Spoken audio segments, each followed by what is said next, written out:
नमस्कार दोस्तों, स्वागत करते हैं आप सभी लोगों का। दोस्तों, बिहार एसआई मेंस का प्रैक्टिस आप सभी लोगों को पता है डेली बेस पे चलाया जा रहा है। ये आपका जो लूसेंट ऑब्जेक्टिव है ये आपका कितने बजे चलता है? तो ये आपका शाम 7 बजे ये आपका क्लास चलता है डेली। अब ये आपका क्लास ज्वाइन कीजिएगा, ठीक है। तो मैंने आप सभी लोग को बता दिया है कि 1 से आपका 100 प्रश्न अपलोड कर दिया गया है। अब यहाँ पे जो प्रश्न आपका बचता है आपका वो प्रश्न अपलोड किया जाएगा। तो सभी को पता है कि इसके पहले का मैंने अपलोड कर दिया था। तो अगर आप सभी लोगों ने नहीं सेट लगाया है तो उसको लगा लीजिएगा। ये जो आपका सेट है ब्रिटिश सत्ता का विस्तार, जो बंगाल, मैसूर, पंजाब आदि के संदर्भ में जो आपको प्रश्न पूछा जाएगा, यानी आपको लूसेंट से हर एक टॉपिक क्लियर कराया जाएगा, जो आपके एग्जाम के दृष्टिकोण से देखा जाए तो बहुत ही ज़्यादा इम्पॉर्टेंट हो जाता है।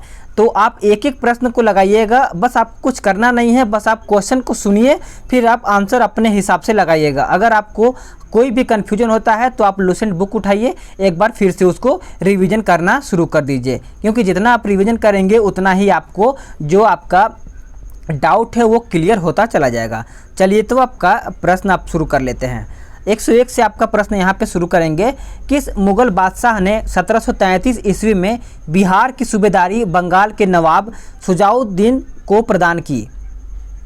3 सेकंड मिलेगा सिर्फ आपको। आंसर क्या हो जाएगा? आंसर हो जाएगा आप सभी लोगों का ऑप्शन सी, मोहम्मद शाह रंगीला। नेक्स्ट है कि बंगाल के किस नवाब ने यूरोपीय लोगों की तुलना मधुमक्खी के छत्ते से की, जिसे यदि न छेड़ा जाए तो शहद देगी, पर यदि छत्ते के साथ छेड़छाड़ की गई तो मधुमक्खियाँ काट काट कर प्राण ले सकती हैं? तो इसका आंसर क्या होगा? आंसर हो जाएगा आपका अलीवर्दी खां, यानी ए आपका राइट आंसर हो जाएगा क्वेश्चन नंबर 102 का। नेक्स्ट प्रश्न देखते हैं कि अंग्रेजों द्वारा कलकत्ता तथा फ्रांसीसियों द्वारा चंद्रनगर की किलेबंदी सुदृढ़ करने का विरोध करते बंगाल के किस नवाब ने कहा, तुम व्यापारी हो, तुम्हें किले का क्या करना है, मेरे संरक्षण में रहते हुए तुम्हें शत्रुओं का कोई भय नहीं? तो आंसर करते हुए ऑप्शन कीजिएगा सभी लोग। तो देखिए, इसका राइट आंसर हो जाएगा आपका अलीवर्दी खां, सी आपका राइट आंसर हो जाएगा। नेक्स्ट प्रश्न देखते हैं कि बंगाल का वह नवाब कौन था जो जानता था कि वह अंग्रेज़ों को बंगाल की भूमि से निकाल बाहर कर सकता है, किंतु ऐसी स्थिति में उसके ही शब्दों में समुद्र में आग लग जाएगी? आंसर क्या हो जाएगा? क्वेश्चन नंबर 104 का आंसर क्या हो जाएगा? तो सभी ने आंसर टिक किया होगा अलीवर्दी खां। यानी देखिएगा कि किस तरीके से आपको प्रश्न घुमा के पूछ सकता है। तो मैं बस वही नहीं चाहता कि आप एक भी क्वेश्चन गलत करें एग्जाम हॉल में, ठीक है। बंगाल के किस नवाब ने अपने उत्तराधिकारी को यह सलाह दी, तीनों अंग्रेज, फ्रांसीसी एवं डच को एक साथ निर्बल करने का विचार मत करना, इन तीनों में अंग्रेज सबसे सशक्त है, पहले उसका अंत करना और अन्य तुमको विशेष कष्ट नहीं देंगे? आंसर क्या हो जाएगा? तो सभी ने आंसर किया होगा अलीवर्दी खां, ए आपका राइट आंसर हो जाएगा। नेक्स्ट प्रश्न है कि बंगाल के नवाब अलीवर्दी खां का उत्तराधिकारी कौन हुआ? तो उत्तराधिकारी पूछा गया है, तो आंसर हो जाएगा सिराजुद्दौला, ए आपका करेक्ट आंसर हो जाएगा। नेक्स्ट प्रश्न है कि बंगाल के नवाब सिराजुद्दौला तथा ब्रिटिश कंपनी के बीच विवाद के कारण क्या थे? तो देखते हैं कि नंबर 1 कहता है कि अंग्रेजों द्वारा कलकत्ते की किलेबंदी, सेकंड कहता है कि अंग्रेजों द्वारा दस्तक का दुरुपयोग, और थर्ड कहता है कि भगौड़े कृष्ण बल्लभ को कलकत्ता में अंग्रेजों द्वारा शरण देना। तो आंसर क्या हो जाएगा? क्वेश्चन नंबर 107 का राइट आंसर हो जाएगा ऑप्शन डी, 1, 2, 3, यानी 1, 2, 3 तीनों सही है। नेक्स्ट प्रश्न अब यहाँ पे देखते हैं 108, कहता है सूची 1 सूची 2 में घटना, ये आप सभी का है और ये आपका तिथि से रिलेटेड है। तो आंसर करिएगा क्वेश्चन नंबर 108 का। देखते हैं इसका आंसर क्या हो जाएगा 108 का। तो देखिए, सबसे पहले बात करेंगे कलकत्ता पर नवाब सिराजुद्दौला द्वारा अधिकार आपका ये 15 से 20 जून 1756 में हुआ था। और बात करेंगे काल कोठरी की त्रासदी, तो 20 जून 1756 में। उसके बाद अलीगढ़ की संधि आपका 9 फरवरी 1757 में हुआ था। और बात करेंगे पलासी का युद्ध, तो 23 जून 1757 में हुआ था। इस तरीके से अगर देखा जाए तो आपका ऑप्शन ए राइट आंसर हो जाता है। अगला प्रश्न है कि बंगाल के नवाब मीर जाफ़र ने कठपुतली मुगल बादशाह आलम सेकंड यानी आलम द्वितीय से क्लाइव को साबत जंग की उपाधि एवं कुछ क्षेत्रों की जमींदारी दिलाई। क्लाइव की जागीर कहलाने वाला उस क्षेत्र की पहचान करें। आंसर करिएगा, इम्पॉर्टेंट आपका हर एक प्रश्न है। तो देखेंगे आंसर क्या हो जाएगा, तो आपका 24 परगना हो जाएगा। याद रखिएगा 24 परगना।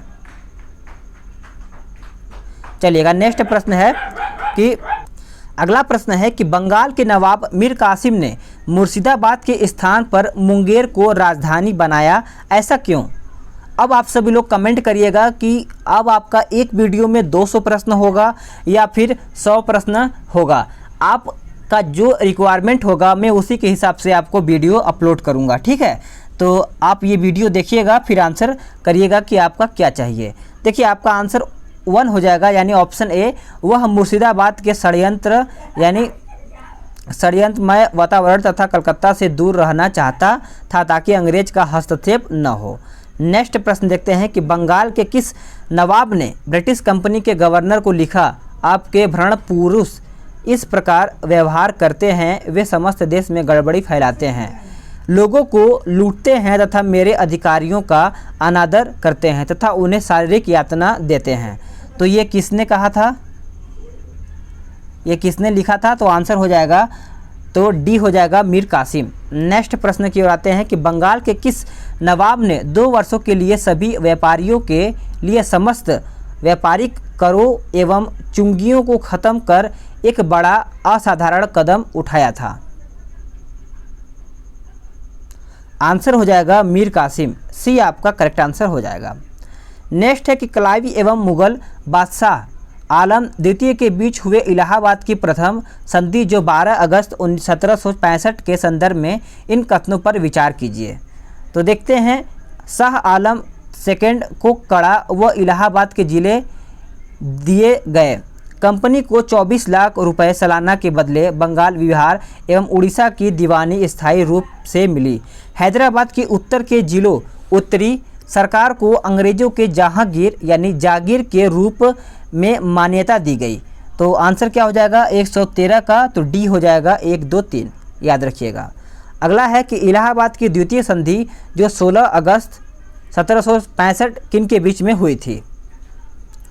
तो ये आपका फाइनली हुआ था शुजाउद्दौला एवं क्लाइव के बीच में। कर्नल क्लाइव का गधा या सियार की संज्ञा किसे दी गई थी? आंसर हो जाएगा मीर जाफ़र को। कलकत्ता की सुप्रीम कोर्ट के एक न्यायाधीश ने बंगाल के किस नवाब को भूसे से भरे हुए बैताल यानी फैंटम के रूप में उल्लेखित किया है? तो 116 का आंसर करिएगा। आंसर हो जाएगा आपका मुबारकुदौला यानी डी आपका राइट आंसर हो जाएगा। नेक्स्ट प्रश्न है, कर्नल माल्सन ने कहा, कंपनी के अधिकारियों का अब एक ही उद्देश्य है, जितना लूट सको लूटो, और यह है कि सोने की ऐसी थैली है जिसमें जब जी चाहे हाथ डाल लो। इसमें वह किसके लिए प्रयुक्त किया गया था? ठीक है, आंसर करिएगा। तो देखिएगा आंसर हो जाएगा सभी का ऑप्शन बी, मीर जाफ़र के लिए। अगला प्रश्न है कि किसने फ्रांसीसी विशेषज्ञों की मदद से डिंडीगुल से एक आधुनिक शस्त्रागार स्थापित किया है? आंसर हो जाएगा हैदर अली। ठीक है, किसने घोषणा कर रखी थी कि वह अंग्रेजों को पहले तो अलाट से निकाल यानी अकाट से निकाल बाहर करेगा और अंततः भारत से? तो आंसर सभी टिक किए होंगे। आंसर हो जाएगा 119 का ऑप्शन सी, हैदर अली, याद रखिएगा। नेक्स्ट प्रश्न की ओर आते हैं कि आपको सुमेलित युद्ध और संधि बताना है। प्रथम आंग्ल मैसूर युद्ध किसके संधि में हुआ था? तो देखते हैं आपका 120 का। तो देखिए आपका आंसर हो जाएगा पहला मद्रास की संधि, द्वितीय आंग्ल मैसूर मंगलौर की संधि, तृतीय आंग्ल मैसूर युद्ध श्रीरंगपट्टनम की संधि। तो अगर आंसर देखा जाए तो 120 का क्या हो जाएगा, ए हो जाएगा, याद रखिएगा। अगला प्रश्न देखते हैं, इसमें भी आपको युद्ध और अंग्रेजी सेना का नेतृत्व बताना है। तो देखिएगा, आंग्ल मैसूर युद्ध जो प्रथम हुआ था जनरल स्मिथ, द्वितीय आंग्ल मैसूर युद्ध जनरल आयरकुट, तृतीय आंग्ल मैसूर युद्ध मेजर जनरल मेडोज, उसके बाद चतुर्थ आंग्ल मैसूर युद्ध जनरल स्टुअर्ट। तो आपका ए आंसर हो जाएगा। नेक्स्ट प्रश्न है कि हैदर अली की मृत्यु जो 1782 ईस्वी किस युद्ध के दौरान हुई थी। तो ये हुआ था आपका बी, यानी द्वितीय आंग्ल मैसूर युद्ध के समय में।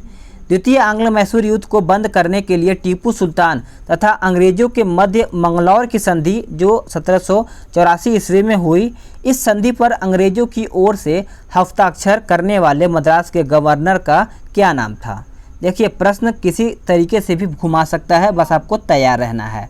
तो आंसर हो जाएगा आपका लॉर्ड मैकेरिने। तो सी आपका राइट आंसर हो जाएगा। नेक्स्ट है कि द्वितीय आंग्ल मैसूर युद्ध के समय गवर्नर जनरल कौन था। आंसर क्या हो जाएगा, आंसर हो जाएगा option A, Warren Hastings. Next प्रश्न है, टीपू सुल्तान तथा कार्नवालिस के बीच 1792 ईस्वी में श्रीरंगपट्टनम की संधि हुई, इसके तहत। तो आंसर क्या हो जाएगा, 125 का आंसर हो जाएगा ऑप्शन सी, 1, 2, 4। यानी टीपू को अपना आधा राज्य अंग्रेजों को देना पड़ा।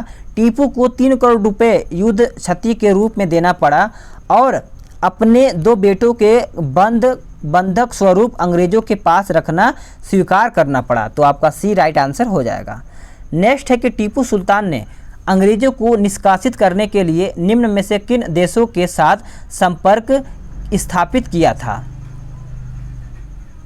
तो 126 का आंसर हो जाएगा आप सभी लोगों का ऑप्शन डी, यानी 1, 2, 3, 4, 5। ठीक है, तो आपका सीरियल बाय सीरियल हो जाएगा। नेक्स्ट प्रश्न है कि टीपू सुल्तान के संबंध में इन कथनों पर विचार कीजिए। तो आंसर करिए, उसके बाद देखते हैं कि आप सभी लोग सही कर पाते हैं या फिर गलत कर पाते हैं।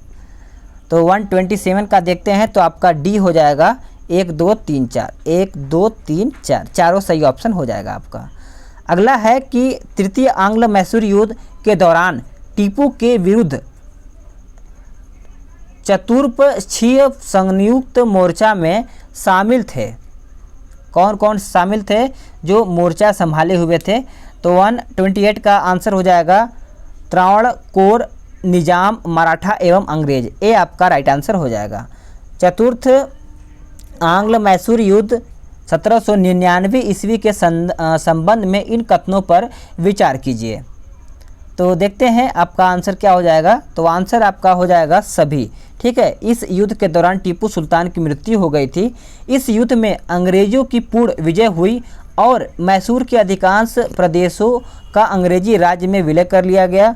वाडेयार वंश के एक बालक कृष्णराज सेकंड को राजगद्दी पर बिठाकर मैसूर राज्य का सहायक संधि लाद दी गई। तो आपका डी आंसर सही हो जाएगा। अगला है कि किसने कहा था, मैं अंग्रेजों के स्थल साधनों को तो समाप्त कर सकता हूं, परंतु समुद्र को नहीं सुखा सकता। तो ये किसने कहा था। तो ये कहा था आपका ऑप्शन बी, टीपू सुल्तान ने।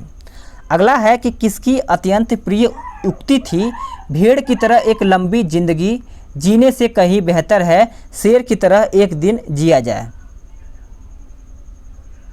तो आंसर हो जाएगा आपका टीपू सुल्तान ने यह बात कही थी, जो कि बहुत ही सही बात कही थी।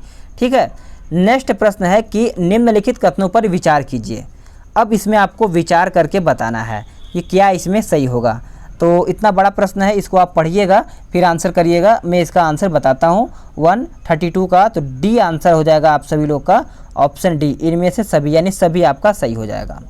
नेक्स्ट है कि किस सिख गुरु ने प्रत्येक सिख से दशांश धार्मिक कर वसूल करना आरंभ किया एवं साधु वेश त्याग कर राजश्री यानी राजसी वस्त्र पहन कर आरंभ किया। इंपॉर्टेंट प्रश्न है ये। तो देखिएगा, आंसर हो जाएगा आपका ऑप्शन ए, अर्जुन देव ने। निम्नलिखित में से किस पद्धति का प्रयोग वेलेस्टी ने अपने राजनीतिक उद्देश्यों को प्राप्त करने के लिए नहीं किया था? आंसर क्या हो जाएगा? डी हो जाएगा, धोखेबाजी। नेक्स्ट प्रश्न है कि निम्नलिखित में से कौन से कथन सही है? तो देखते हैं इसमें से आपका कौन सा कथन सही है 135 का। तो आंसर हो जाएगा ऑप्शन डी, 1 2 3 4। पढ़िएगा आप सभी लोग, तभी आपको समझ में आएगा। नेक्स्ट प्रश्न है कि किस सिख गुरु ने कहा था सर दाद सिरे सार न दाद, यानी मैंने सिर कटवा दिया लेकिन अपना रहस्य नहीं बताया। वो किसने कहा था? तो देखिएगा वो कहा था तेग बहादुर ने। सी आपका राइट आंसर हो जाएगा सभी लोगों का। नेक्स्ट प्रश्न देखते हैं कि किस सिख गुरु को बकला द बादा, ठीक है, बकला द बाबा यानी बकला के बाबा कहा जाता है? तो तेग बहादुर को कहा जाता है। यहीं से देखिए प्रश्न आपको घुमाता है। सिखों के 10वें एवं अंतिम गुरु गुरु गोविंद सिंह के संबंध में क्या सही है? तो देखते हैं 138 का। तो आपका आंसर तो डी ही होगा। उन्होंने बचपन के 9 वर्ष पटना में बिताए। मखोबल आनंदपुर में उन्हें गुरु निर्वाचित किया गया। उन्होंने 1699 ईस्वी में खालसा का आदेश जारी किया। उन्होंने पाहुल प्रथा यानी जाति बंधन तोड़ने हेतु एक ही कटोरे में सामूहिक अमृत पान एवं प्रसाद ग्रहण करने की प्रथा आरंभ की। नेक्स्ट है कि गुरु गोविंद सिंह की रचनाएं कौन सी हैं? तो देखा जाए राइट आंसर तो आप सभी लोग का हो जाएगा ऑप्शन डी, यानी दसम ग्रंथ, उसके बाद चंडी चरित्र, विचित्र नाटक, उसके बाद जफरनामा। डी आपका राइट आंसर हो जाएगा। ठीक है, अगला है किसने मुखलिसपुर में लोहगढ़ नामक मजबूत किला बनवाया? इंपॉर्टेंट है। तो देखिएगा आंसर हो जाएगा 140 का ऑप्शन क्या हो जाएगा? सी हो जाएगा, बंदा बहादुर। नेक्स्ट प्रश्न है किस मुगल बादशाह के आदेश पर बंदा बहादुर की हत्या की गई? आंसर हो जाएगा सभी लोगों का ऑप्शन बी, फर्रुख सिहर। सैनिक संगठन खालसा दल की स्थापना किसने की? आंसर हो जाएगा आपका कपूर सिंह। रणजीत सिंह 1792 से 1839 ने अपने शासनकाल में अनेक विजयी युद्ध लड़े। उनके द्वारा विजित स्थानों को कालानुक्रम सजाइए। आंसर हो जाएगा 1 2 3 4, 1 2 3 4। ठीक है, नेक्स्ट प्रश्न है कि रणजीत सिंह ने किस स्थान पर अधिकार करने के लिए यानी करने के बाद महाराजा की उपाधि धारण की? आंसर हो जाएगा लाहौर। रणजीत सिंह को किस विजय अभियान के फलस्वरूप जमजमा नामक तोप की प्राप्ति हुई? आंसर हो जाएगा अमृतसर विजय अभियान। बी आपका राइट आंसर हो जाएगा। रणजीत सिंह ने किस मिस्ल से लाहौर एवं अमृतसर छीने? आंसर हो जाएगा भंगी, इज द करेक्ट आंसर हो जाएगा। अगला है कि आपको सुमिलित करके बताना है रणजीत सिंह द्वारा की गई संधि और जिसे संधि की गई। तो देखिए आंसर क्या हो जाएगा। आंसर से पहले हम बता दें कि इसमें आपका कौन कौन सा मैच करेगा। तो 147 की बात है। तो आपका देखा जाए तो अमृतसर की संधि, लॉर्ड मिंटो, रोपड़ की संधि, विलियम बैटिंग, त्रिपक्षीय संधि, लॉर्ड ऑकलैंड व शाहभुजा। तो ये आपका राइट आंसर हो जाएगा। रणजीत सिंह एवं अंग्रेजों के बीच हुए अमृतसर की संधि 1809 ईस्वी में किस नदी को दोनों के राज्य क्षेत्रों के बीच की सीमा निर्धारित की गई है? तो सभी ने आंसर यहाँ पे सही टिक किया होगा। ऑप्शन डी करेक्ट हो जाएगा, सतलज नदी। क्या हो जाएगा? डी राइट आंसर हो जाएगा। नेक्स्ट है कि रणजीत सिंह ने अपने राज्य प्रशासन विशेषतः सैन्य प्रशासन में विभिन्न विदेशियों को भर्ती किया, जिसमें शामिल कौन कौन थे? तो देखा जाए तो आपका आंसर हो जाएगा ऑप्शन सी, 1 2 3 4। ठीक है, याद रखिएगा। पंजाब में सिख राज्य के संस्थापक कौन थे? पंजाब में सिख राज्य के संस्थापक कौन थे? तो आंसर हो जाएगा आपका रणजीत सिंह। नेक्स्ट प्रश्न है कि प्रथम आंग्ल सिख युद्ध जो 1845 से 46 एवं द्वितीय आंग्ल सिख युद्ध 1848 से 49 के समय पंजाब का राज्य शासक कौन था? तो आंसर हो जाएगा दिलीप सिंह, डी आपका राइट आंसर हो जाएगा। नेक्स्ट है कि सूची 1 को सूची 2 में सम्मिलित करके बताइए। लाहौर की संधि, भैरववाल की संधि, पंजाब का अंग्रेजी राज्य में विलय कब हुआ था? तो देखा जाए तो आपका 52 का आंसर हो जाएगा क्या? 52 का आंसर बी हो जाएगा आपका। देखा जाए तो लाहौर की संधि आपका 1856, उसके बाद भैरववाल की संधि आपका इसमें, और पंजाब का अंग्रेजी का विलय आपका इसमें, तो आपका बी राइट आंसर हो जाएगा। नेक्स्ट है कि भारत के किस गवर्नर जनरल के समय में सिंध का विलय 1843 अंग्रेजी राज्य में किया गया था? आंसर हो जाएगा आपका लॉर्ड एलन बरो, ये आपका राइट आंसर हो जाएगा। अगला प्रश्न है कि सिंध विजय का श्रेय किसे दिया जाता है? Question number 154, D right answer हो जाएगा sir Charles Napier, D correct answer हो जाएगा सभी लोगों का। अगला है कि वेलेस्टी की सहायक संधि स्वीकार करने वाले राज्यों को क्रमानुक्रम सजाइए। इंपॉर्टेंट है, अगर आप ये सजाना सीख गए तो आपका हर एक प्रश्न में आपको एक एक प्रश्न यहाँ पे ये देखने को मिलता है। तो देखिए आपका एक हो जाएगा, यानी 1 2 3 4 5, 1 2 3 4 5, इस तरीके से आपका सजाया जाएगा। सहायक संधि के संबंध में किसने कहा हमारी नीति और हमारे लक्ष्य ने भारतीय राज्यों को शून्य की स्थिति में पहुंचा दिया है? तो ये किसने कहा था? तो ये कहा था आपका लॉर्ड वेलेस्टी ने, यानी लॉर्ड वेलेस्टी ने कहा था, ये आपका राइट आंसर हो जाएगा। अगला है कि सहायक संधि के संदर्भ में किसने कहा था कि स्थानीय राजाओं का अस्तित्व उसी दिन समाप्त हो गया जिस दिन वे कंपनी द्वारा सुरक्षित बने या कंपनी उनकी सहायक बनी? तो आंसर क्या हो जाएगा 157 का? तो उम्मीद है आंसर सभी लोग सही करेंगे। क्या हो जाएगा? कार्ल मार्क्स, इंपॉर्टेंट है, बी आपका राइट आंसर हो जाएगा। भारत में सहायक संधि का जन्मदाता, आविष्कारक या फिर जन्मदाता कौन थे? तो हो जाएगा डुप्ले। क्या हो जाएगा? डुप्ले करेक्ट आंसर हो जाएगा। अगला है कि सहायक संधि को सुनिश्चित एवं व्यापक रूपक यानी व्यापक स्वरूप किसने प्रदान किया था? आंसर क्या हो जाएगा? आंसर हो जाएगा आपका ऑप्शन बी लॉर्ड वेलेस्टी ने। नेक्स्ट प्रश्न है कि सुमेलित 1 यानी सूची 1 यानी सूची 2 से आपको सुमेलित करके बताना है। तो 160 का आंसर देखेंगे तो ए हो जाएगा, इसमें आपका मैच करेगा। ठीक है, चलिएगा नेक्स्ट प्रश्न देखते हैं कि सूची 1 सूची 2 में सुमेलित करके बताना है 161 का। तो आंसर क्या हो जाएगा? बी आंसर हो जाएगा, यानी समाचार पत्रों पर प्रतिबंध समाप्त आपका चार्ल्स मेटकॉफ, उसके बाद आपका प्रथम आंग्ल अफगान युद्ध, ये आपका लॉर्ड ऑकलैंड, प्रथम आंग्ल सिख युद्ध, ये आपका तीसरा में हुआ था, बाकी आपका ये चौथा में हो जाएगा। नेक्स्ट प्रश्न है कि गोद प्रथा पर प्रतिबंध लगाने वाला गवर्नर जनरल कौन था? आंसर हो जाएगा आपका option B Lord Dalhousie, B आपका राइट आंसर हो जाएगा।